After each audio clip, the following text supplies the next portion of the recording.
Okay, so today actually we are going to discuss about the power supplies, sensors and oscillators. First of all, going to the power supplies, as you know, the common power supplies are battery chargers and eliminators. First of all, batteries, and what are the types of battery chargers, and what is an eliminator? Eliminator is nothing but a rectifier which converts AC to DC. So first of all, go to my blog https jagdishelectron.blogspot.in, copy it and paste it in the website, right?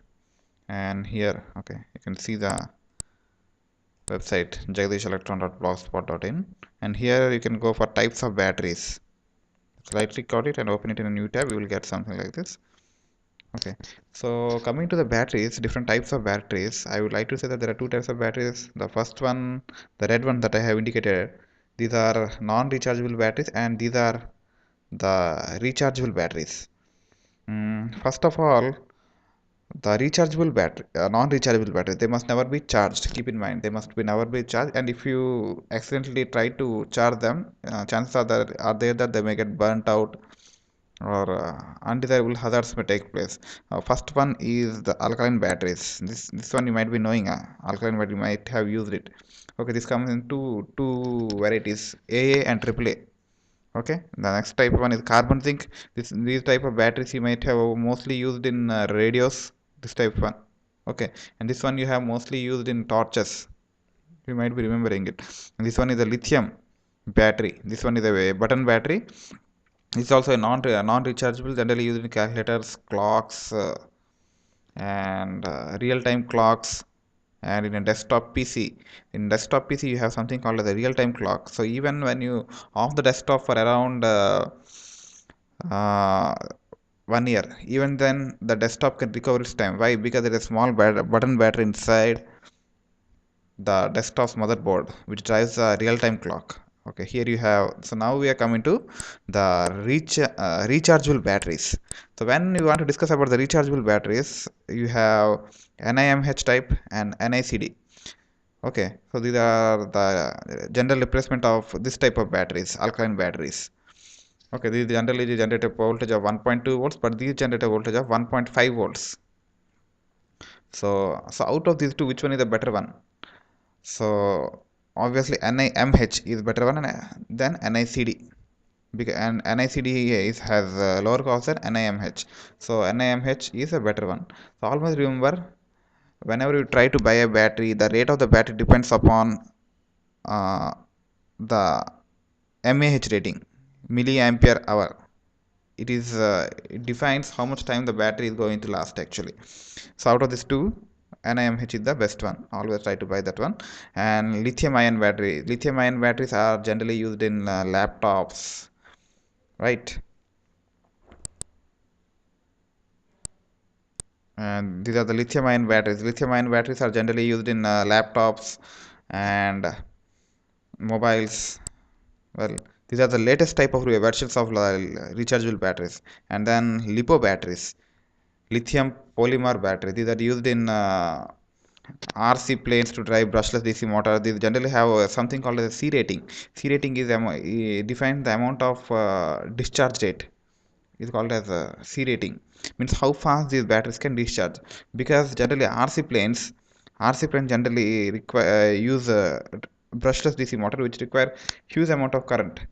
So whenever we require huge amount of current, it means that obviously we will have to draw huge amount of current from a battery. So the C rating of the battery actually defines the efficiency of a lipo battery. These type of batteries are used in RC planes, which consume high quantity of electricity. Next, C lead acid battery. These type of batteries you might be using in your desktops to drive the UPS, and these type of batteries are also used in emergency lights. Okay, so all the rechargeable batteries except this one, the C lead acid battery, must always be kept charged for its higher efficiency and longer life. But the other versions of the rechargeable batteries, they have to be charged, okay, and they must be used. Charge use, okay. But in the case of sealed acid type of battery, it's a different case. Okay, you must always keep it in charge, then only its life is going to it's going to last longer. That is what I'm going to say. uh, and lead acid type of battery, this one you might have seen in your house inverters, and also in vehicles like lorries, trucks. Okay, so this is a lead acid type of battery, sealed acid battery. So all the rechargeable batteries must be charged and discharged continuously in order to improve their life. And most important, the sealed acid battery must always be kept charged in order to improve its efficiency. And one more thing, okay, some of the important points to be on using batteries: non-rechargeable batteries must never be attempted to be charged. I have already said you don't charge a non-rechargeable battery. Battery life of rechargeable batteries. Sealed lead acid battery okay, this one I already explained you. Next, one more thing, laptop batteries, lithium ion batteries, those must be, you know, actually its life can be, expiry date can be set from the manufacture date itself. Ampere hour rating, ah rating, a ampere hour rating. For generally big batteries you have something called as ampere hour rating, ah rating. For small batteries you have something called as mah rating. For example, if a battery is rated as 1200 mAh, it means it can discharge 1200 mA of current for 1 hour, or 600 mAh for 2 hours. So if you may multiply 600 mAh with 2, you should get this one. Or the alternate way, 1200 into 1 hour, you must get this quantity. So 1200, this is the rating of the battery. So if the rating of the battery is high, it means the cost of the battery will also be high and the storage capacity will also be high. Generally, for operating cameras, generally we must have mAh rating of around 2800 mAh, I mean 2800 mAh. Now something called as a C rating. C rating of the battery generally present on lipo batteries.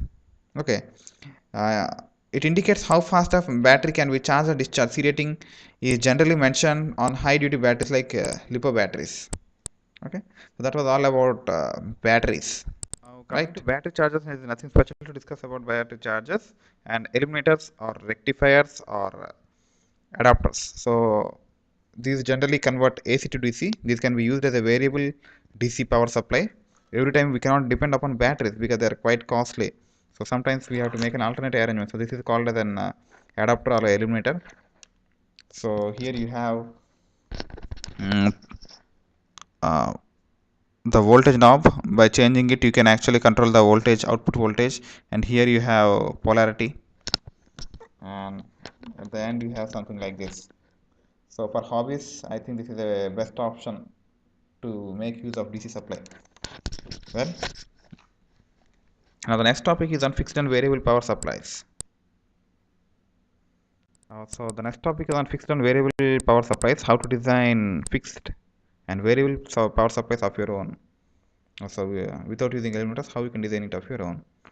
So this is something that I have designed. It's a fixed power supply. Okay, so the next topic is on fixed and variable power supplies. Here we'll be discussing how to design fixed and variable power supplies. So design is something like this. So the fixed 5, if you want to get an output of 5 volts, then you will have to use 7805 IC. It is a power regulator IC. Here the input you are giving is 12 volts. When you run it, you are getting the output of something 5. So this is a regulator IC. Now this is 7806. It gives an output of 6 volts. But remember that the output must always be greater than the input. So the next topic is on fixed and variable power supplies. Here we will discuss how to design fixed and variable power supplies. So this is an example of a fixed power supply. Here I am using the IC 7805. It gives an output of 5 volts. Now whenever I run it, you are getting output of 5 volts. But remember, the input must be greater than the output voltage that you need to drive the circuit, right? So similarly you have some 7806. So all these are 7805. 7806 gives an output of 6 volts. 7808 gives an output of 8 volts. Just see the circuit diagram, Okay, 7809 gives an output of 9 volt. Okay, so these are called as positive uh, power regulator ICs. There are some other things, some other ICs called as 79 series, like 7905. These are called as negative IC regulators. So here, this one is positive terminal. So in negative regulators, what you have to give is, here you have to give minus 12 volts, something higher than that. Okay, you will be getting a output voltage of minus 5 volts here. So so mostly the positive voltage sources are generally used or preferred. So that was all about the power regulator ICs, fixed power regulator ICs, right? Now this is a circuit diagram. Now this is a 7805 IC, and using this I have designed a fixed voltage supply. So whenever I give, so this is the input and this is the output. So at the input I am giving 9 volt supply, and at the output I am getting a voltage of 5.15. So in this way, this board can be used to provide power for my various circuits. Okay. Now how to design a variable power supply? Okay. Now this is the circuit diagram of variable power supply. So at the input I am giving a voltage of 12 volts. So whenever we run it, at the output I am getting a voltage of 10 volts. So if I change the resistance, I'll get 3.19. If I increase the resistance, I'll get. So there is a basic formula on which this operates. It depends upon these two resistors. The output actually depends upon these two resistors. So that formula, you better search in the internet, you will find it. Okay, I'm not explaining you clearly about the formula, but this is how a variable voltage regulator can also be built, right?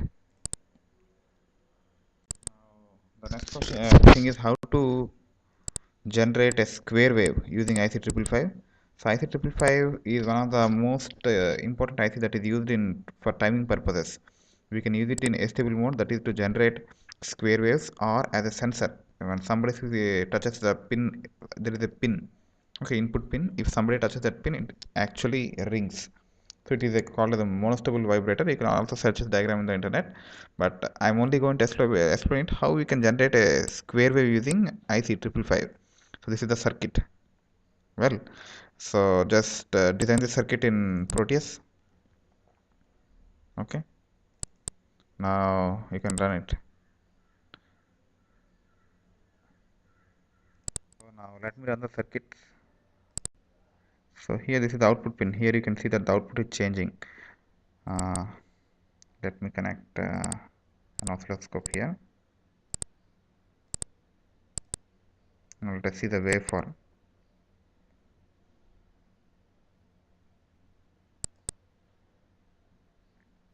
This is the square wave, how it is generating.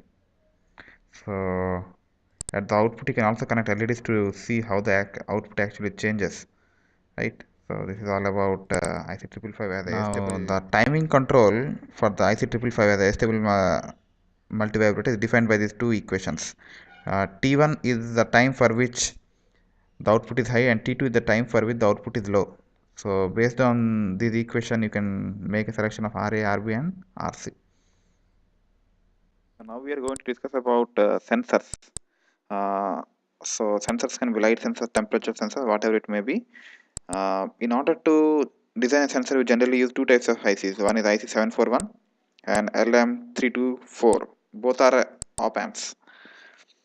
Now, out of these two, which one we have to use? So I recommend to use LM324 because it consumes a voltage supply of 5 volts, whereas LM741 requires a voltage of around 9 volts. So it's better. LM324, it is cheap, easily available, and consumes less power. So LM324 is better option. So you have to design a circuit somewhat like this. I would like to show a small video. See. Whenever the shadow falls, lights gets off. So, and whenever light falls, you can see the changes.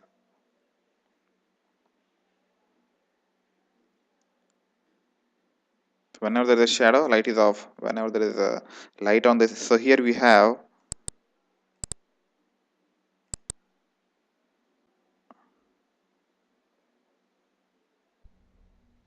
Okay, so that was an example of a light sensor, how it can be done.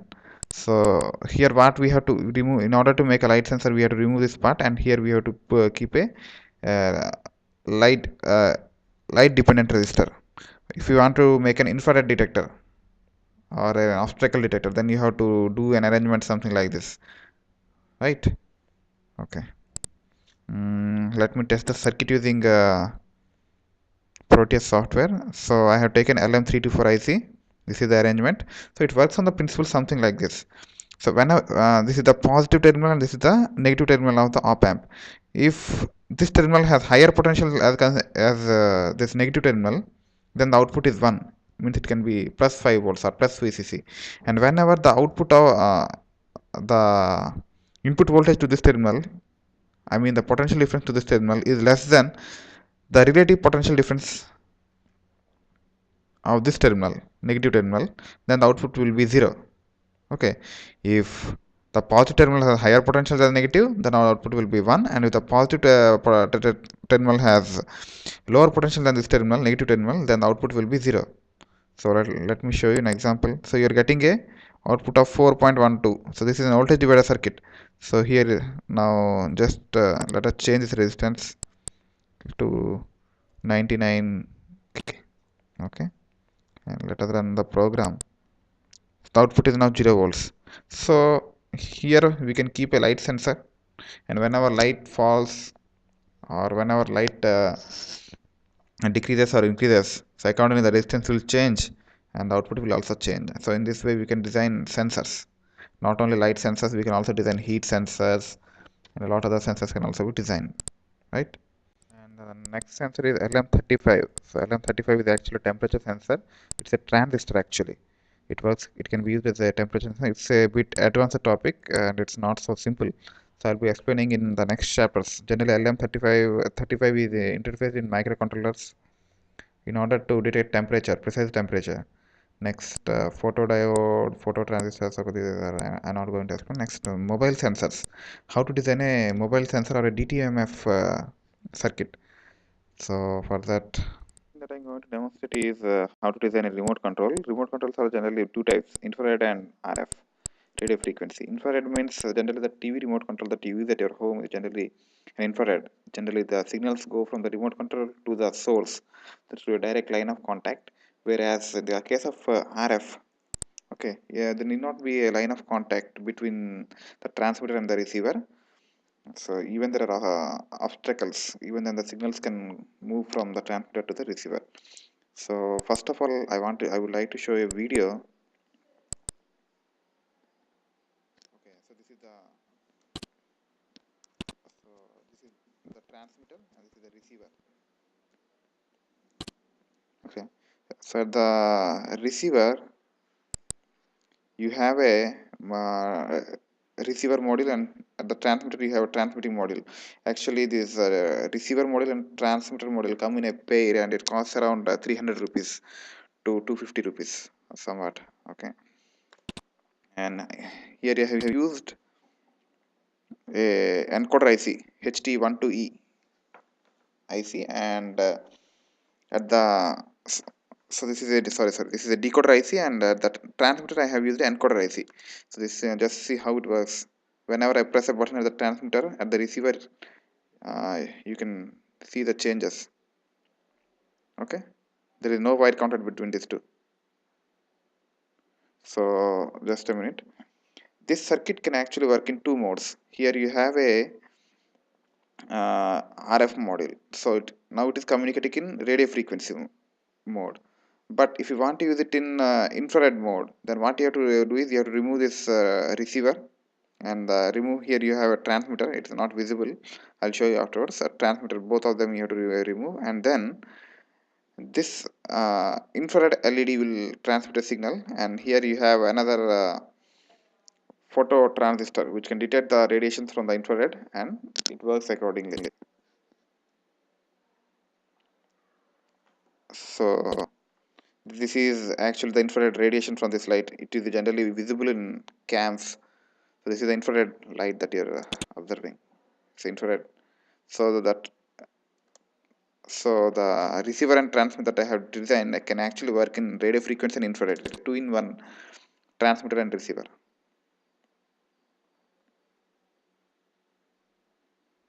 Now I remove the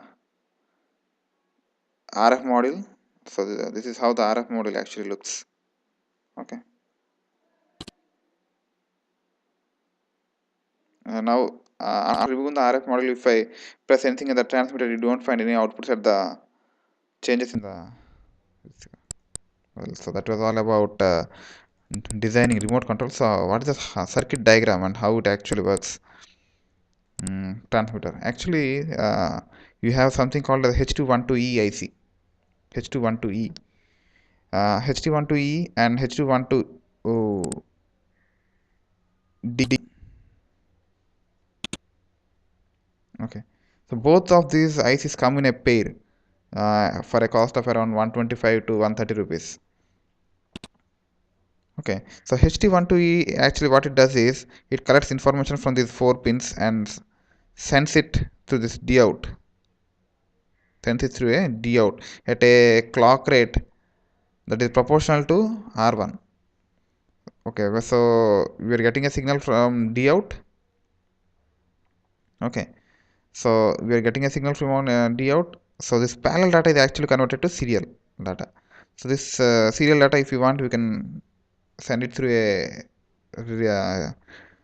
radio module or a RF module, or if you need it to send it through a infrared, then these two must be short circuited. So CD4047 is actually a astable multivibrator. Why we are using this astable multivibrator is the LED must blink at a rate of 38 kilohertz. Why 38 kilohertz? Because at the receiver we are using a infrared transmitter detector. Its number is 1738 TSOP 1738. So the 38 is the frequency of the transmitter's infrared radiation. So 38 means 38 kilohertz. So that is the main reason why we are choosing this stable multivibrator and setting the frequency. This infrared LED must blink at a rate of around 38 kilohertz. Then only the signal can be decoded at the receiver. Now, okay, here you have a dip switch at the transmitter and another dip switch at the receiver.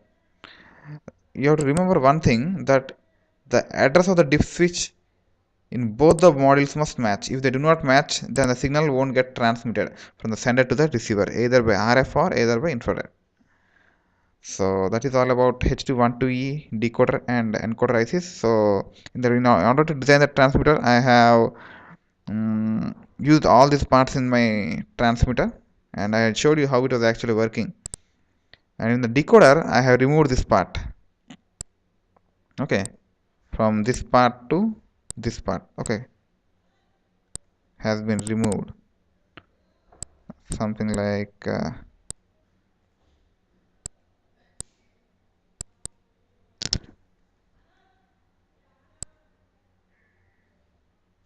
okay. The decoder is I have considered up to this much only. So one thing I would like to share you here, you have used two registers as the oscillators. So how you decide is, first of all you have to download the data sheet of H212E encoder and decoder. So there are certain resistance combinations. Okay. So accordingly, so here you are using 1 megahertz. So 1 megahertz means it means there is some frequency of transmission. In order to set to that frequency of transmission, you have to receive the signal at some frequency. So again you have to use these two register pairs. So that is all about H212 encoders and decoders. And the reception, okay, we are using a receiver module. The receiver module, you are getting this is the output from the receiver module D out. If you want it uh, from here, the signal can be given to D in pin of H212 decoder. From there, then the signal is decoded and sent to the device to be driven. Or else, The signal generated by this TSOP, okay, the TSOP receiver can also be given as input to the DIN pin. Well, so that is all about the working of H212 encoders and decoders. So actually, I forgot one more thing to say you. H212E and H212D, these work in such a way that the frequency of transmission of the transmitter H212E is a frequency like it is equal to F, let us say, which is equal to 3 kilohertz, whereas to decode that same frequency we must have a frequency of half, which is equal to 3k by 2, which is equal to 1.5 kilohertz. So let us think that so actually we are using a voltage supply of 5 volts. So here we have H212E, so we are supplying a voltage of 5 volts. So what must be this resistance actually? Let us take the frequency of operation to be 3 kilohertz. So what I do is I open the data sheet of H212E. Just I need 3 kilohertz at a voltage of 5. So just see the line. This is the line. So what is the resistance that I have to select is 1 megahertz. So that is why at the encoder we have 1 megahertz. So the output is 3 kilohertz. Now I want to decode it. So in order to decode it, the frequency must be 3k by 2, which is equal to 1.5k. So I open the data sheet of H212D decoder. H212D. Okay, I need a frequency, output frequency of 1.5k. So this is 1.5k at a voltage of 5 volts. 5 volts. Let us see. So here we have some 51 kilo ohm. 51 kilo ohm. So how to make 51 kilo ohm? 47 plus 3.9. Let us take it 4k. Okay, 47, 48, 49, 50, 51. So total it becomes 51k. Okay, so in this way, actually these resistances have been selected. If these resistances vary, then also the problem there might be problem of transmission and reception. So you must be very careful about these two resistances.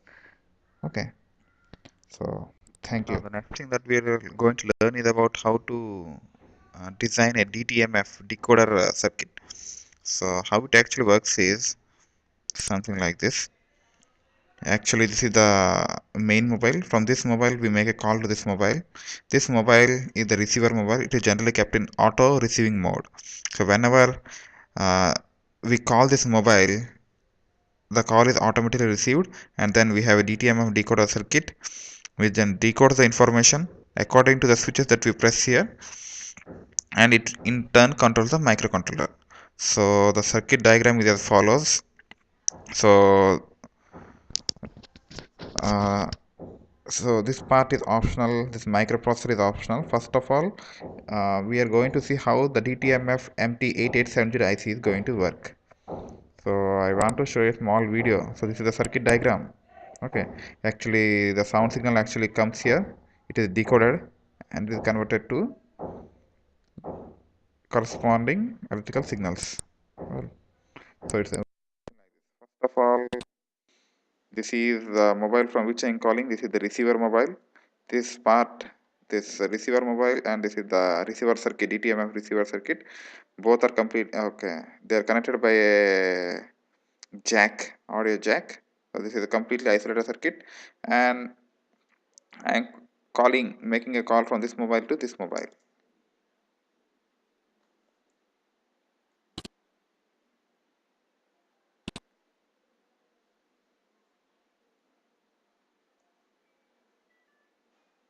Now I receive the call.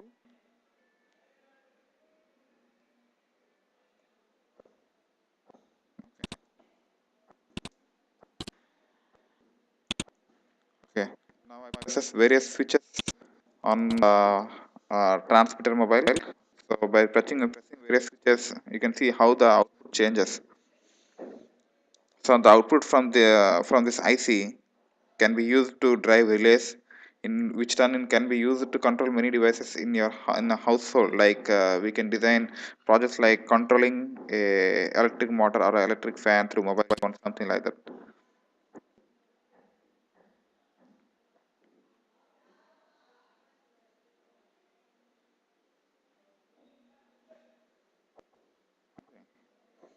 So this was all about DTMF decoder.